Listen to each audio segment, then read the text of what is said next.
Mark from the States, Mark from the States, it's Mark from the United States. Good morning, good afternoon, good evening, Mark from the States. How we doing today? I am fantastic. I hope you are as well. Thank you so much for coming. I appreciate all of you. We continue on today with the prettiest towns in every county. And Alex in Great Britain is the channel name. So if you scroll below, you're going to see a link to his channel and a link to today's video, which is East Sussex. Is that where we're at today? Yes. East Sussex is the county that we're going to be looking at. I encourage you to sit with me, but I also encourage you to get over there and support him. It's really important. If you have one like, one subscription to give today, please give it to Alex in Great Britain. That is the channel name. The links are below. One to his channel and one to this video, so you can obviously watch this without me yapping and pausing. You can come back and give me context. I really enjoyed this series. It is highlighting, although briefly, but the videos are nice, they're entertaining, they're fun. He's been to all of them, which is crazy. And it just kind of gives me a quick little introductory look into all these places, many of which I've never heard of. Many of these towns, and I've never heard of. Some have funny names, at least what I would think is funny. But a lot of them kind of look similar in a way, but they all have their own unique charm to them. But some of the architectural kind of look the same, but that's okay. That's common. That towns will kind of have that same feel to them, but you do see their own character, which I always find and enjoy seeing. So come sit with me. Let's do this, shall we? I need my glasses. I need to get out of there, and let's do it. On the south coast of England is the historic county of Sussex. In modern terms, though, it's split from east to west. For this video, we're looking at East Sussex. Okay, there's a map. Perfect. Okay, so here's East Sussex. I'm assuming that's west. We have this is London, yes. And these are the ones we've already kind of seen already. So yeah, now we're on the coast. Very cool. What are its prettiest towns? Well, I've visited them all personally, and my conclusions are presented to you in this top 10 list. As per the rules of this series of videos, cities are included for consideration, though villages are not, as there are just too many of them. So let's get straight to it. Number 10. Just sneaking a place on this list is one of several seaside towns to feature here, Eastbourne. Eastbourne. With a fine Victorian pier situated adjacent to various 19th century seafront buildings, and of course the carpet gardens featuring shrubs from all over the world, you may be left wondering why this town only reaches 10th place in this list. Well, the answer is in part down to the Second World War, as this was sadly one of the most heavily bombed towns in the county. As such, the architecture of today is understandably rather mixed. It's an interesting town. I like it because it's on the coast. It's pretty nice. The beaches with the pier, pretty cool. I even like this little center right here, square, if you will. It's so different than the towns I'm used to, right? Number 9. Now to a town that's more expensive than London by average property price. Really? Wadhurst. Wadhurst. At first glance, this very much resembles a small village. Nevertheless, a royal charter from Henry III in 1253 confirms its market town status. Being surrounded by the foresty, high-wheeled area of outstanding natural beauty, gives Wadhurst a sense of seclusion. Architectural highlights include the Grade 1 listed Church of St. Peter and St. Paul, Love dating it. all the way back to the 12th century, as well as a series of historic buildings along the High Street. Number 8. Waters looked vastly different than the one before it. More expensive on average than London. Interesting. And the architecture, definitely different.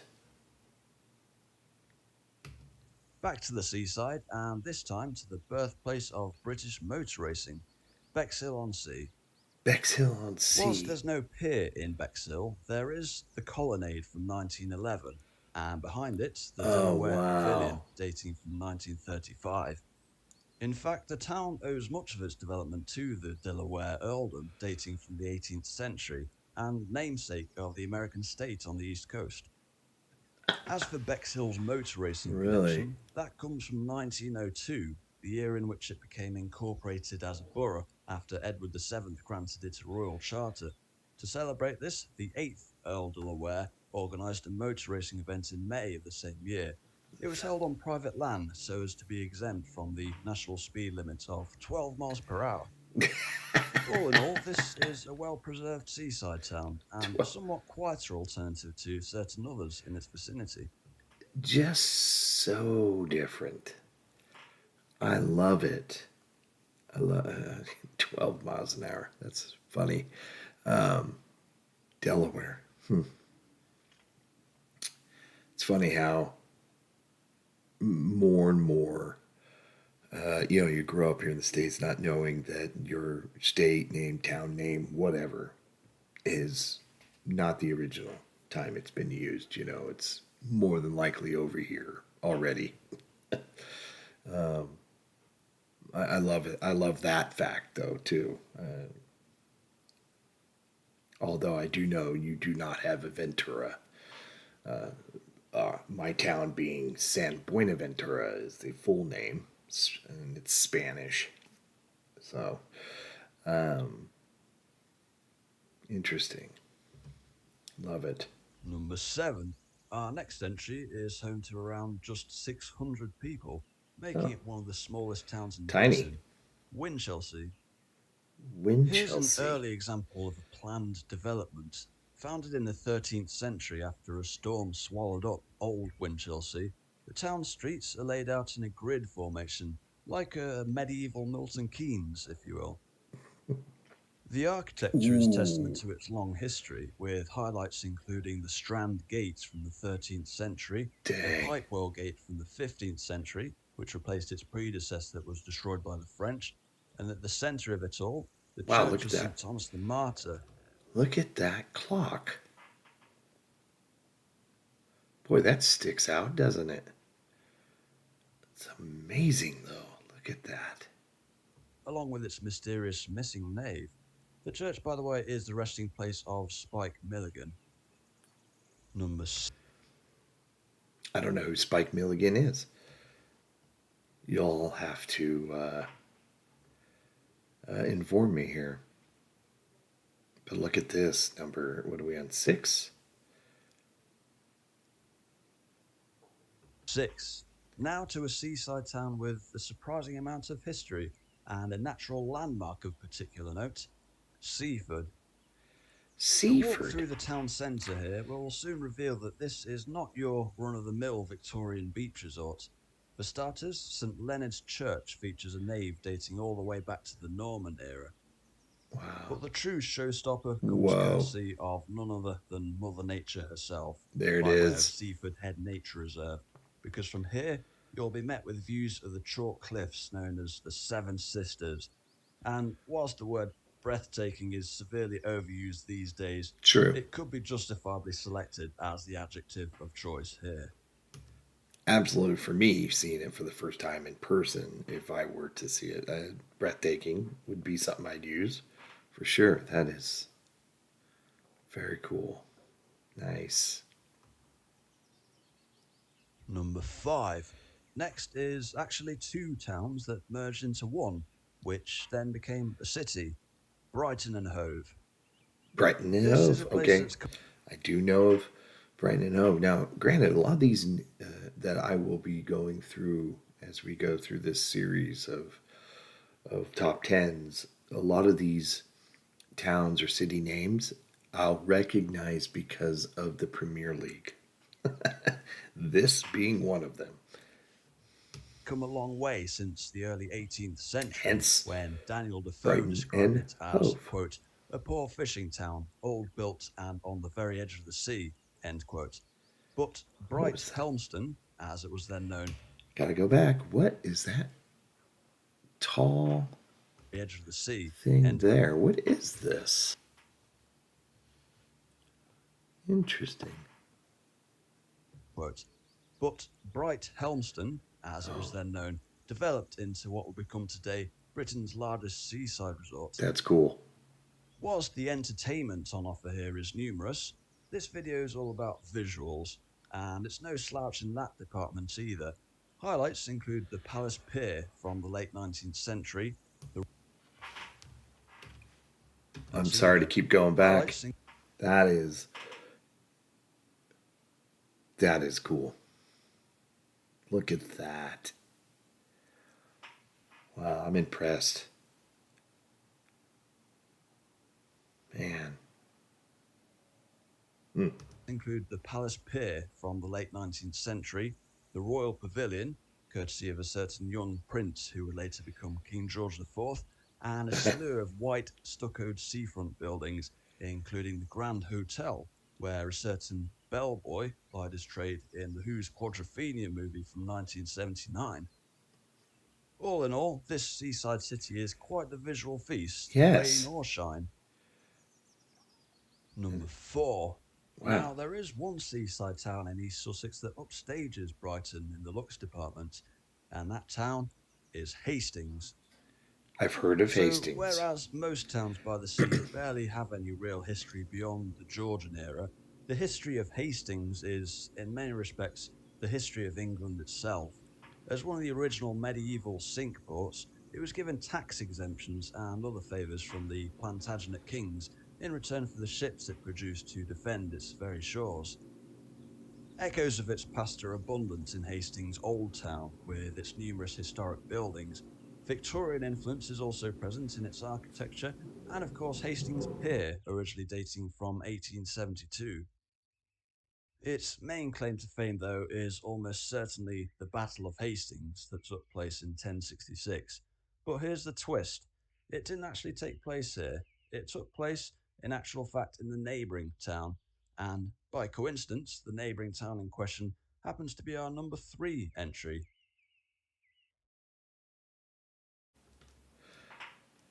That's a Number 3. number. Before we move on, yeah, I think I still like Brighton and Hove. So far is my favorite so far. But these, of course, have just completely different looking than what we're used to seeing so far on this journey through all these towns, or counties, I should say. I've enjoyed East Sussex so far. This is wonderful. And I think maybe it's because it's on the coast. My town's on the coast. Maybe it's just something I'm used to, and then I'm drawn to it. Even though I wouldn't really consider myself a big coast guy, but I guess maybe I am. And so now we head into Battle. The town of Battle, that is. So the town's name is Battle. Interesting. Like Hastings, yeah, I had heard of Hastings, but when he said the Battle of Hastings, that's probably where I remember hearing it. And the fact that it wasn't really fought right there in Hastings, yeah. So Battle, interesting. In the year 1070, the Normans were ordered by Pope Alexander II to do penance for, well, killing so many Saxons. In response, William the Conqueror ordered the construction of an abbey where the Battle of Hastings had taken place, about 6 miles northwest of Hastings itself. The high altar of the Abbey Church is said to have been built on the spot where King Harold fell. The old The King's settlement Head. that developed around it was named after the event of 1066. In addition to the surviving Abbey Nice. gatehouse from the 14th century, There are many fine old buildings in the town where Harold Godwinson quite literally died in battle. Number 2. So the runner-up spot goes to East Sussex's county town, the town of Lewes. Set Lewes. against the backdrop of the South Downs National Park, Lewes is another town with a vast history. The presence of Lewes Castle in the heart of the town itself is testament to this. Wow. One of the surviving sections of the castle is the Barbican Gates from the 14th century, just Nice. adjacent to the High Street, which is lined with many fine historic buildings of its own. Meanwhile, about half a mile from the castle is Anne of Cleves' house, which was gifted to Henry VIII's fourth wife upon their divorce and serves as a museum today. And of course, in November, there's the annual Lewes Bonfire Night, the UK's largest Guy Fawkes night, complete with its own unique events, such as the barrel run and procession of the Martyrs' Crosses, taking place on the historic streets of the town centre. I may have seen that. We did a video on Guy Fawkes night, and I think maybe that sounds something familiar that I've seen before. Wouldn't have put two and two together though. Lewis. Okay. And what could be number Number one? 1. Sometimes picking a winner here can be a tricky job, but in this case, there's one town that's simply in a league of its own. A town that's seen it all, from invasions, shipwrecks, and smugglers. The town of Rye. I've heard With of around Rye. 300 listed buildings, Wow. there's no shortage of architectural highlights. But of particular note are the land gates, the only surviving medieval gateway out of 4 which once guarded the town, and the Wipers Tower, which once overlooked the town's all-important harbour before it silted up and was replaced by farmland. Then there's the photogenic, or some might say Instagrammable, Mermaid Street, where you'll find all manner of historic buildings, like the Mermaid Inn, rebuilt in the year 1420, with cellars dating from the 12th century as they survived the French attack which destroyed its previous incarnation. And that's just scratching the surface. But in short, if cobble streets and timber-framed buildings are your thing, then you can't go wrong with a trip to Rye. Unless you wear high heels, that is. And those are my picks for prettiest Very towns cool, in man. East Sussex. By all means, let me know your thoughts, whether you agree or disagree. If you'd like to know how West Sussex compares, follow the link on the screen. Or We're if you'd getting like there. to catch up with all other counties I've covered so far, you can check out the playlist, also on the screen. Thanks for watching, and have a great day. You need to get over there and support his channel. Get over there and watch all the videos. He doesn't have them all, I don't believe. There's 15 so far. Is there more counties? I imagine there's more counties in all of Great Britain if he is doing all the counties of Great Britain. Actually, I think he said the UK, prettiest towns in the UK. So prettiest towns in the UK by county. So I think he's got plenty more to do. But so far, this one was nice. It was different. It's completely different than the other ones that we've seen so far. With it being right there on the water, next to the sea, and so you get to see piers and shorelines, but still tons of history. So very cool. I hope you enjoyed that. Please let me know if you live in any one of these places or grew up there, and you can add some context or little tidbits that I missed. He does them. He goes through them so quickly. But Brighton and Hove was a special one that was really nice, and this last one, of course, of Rye. Hope everybody's happy, healthy, and safe. Thanks so much for coming. I appreciate all of you. Have a wonderful day, and we'll see you soon. Take care. Bye. Mark from the States, Mark from the States, it's Mark.